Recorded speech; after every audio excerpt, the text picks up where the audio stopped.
The simplified statement of the turning red problem is the following. You have several light bulbs.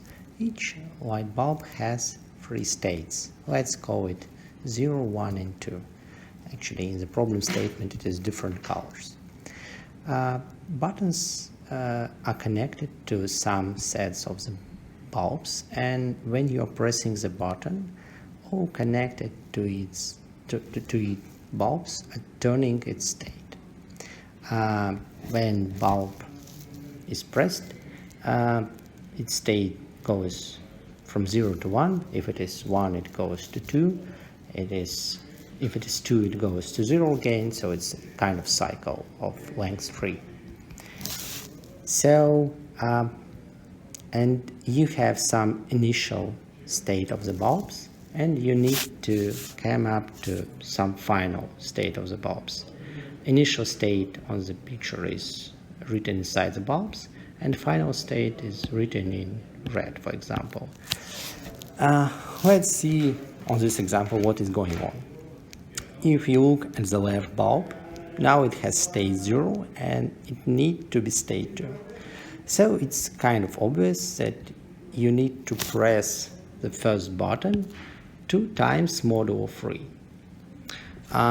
Then if you look on the third bulb, initially it had state 1 and finally it should have state 1 too. So if we already pressed on the first button 2 times modulo 3, then we need to press on the second button 1 time modulo 3. Okay, now let's turn to the common solution of the common problem. If some bulb is not connected to any button, then seems that it should be just the same state as initial and final, otherwise answer is impossible.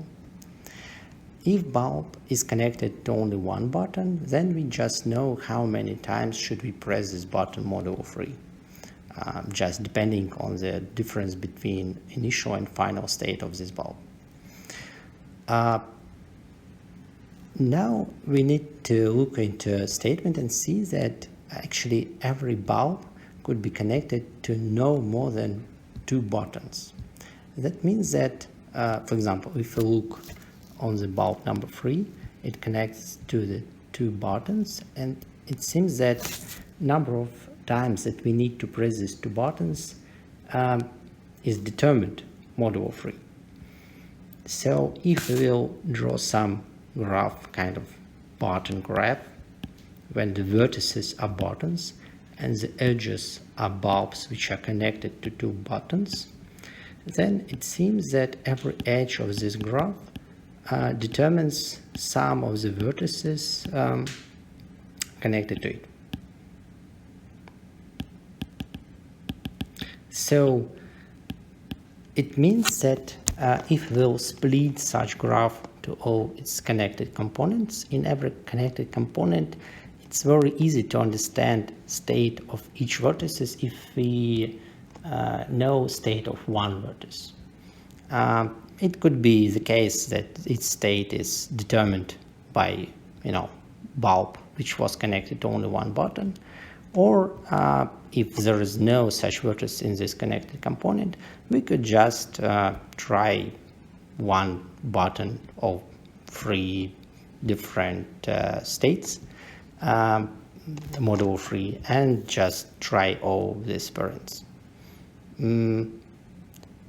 Then we need to choose minimal between 3 cases, and this will minimize number of button press all over connected components.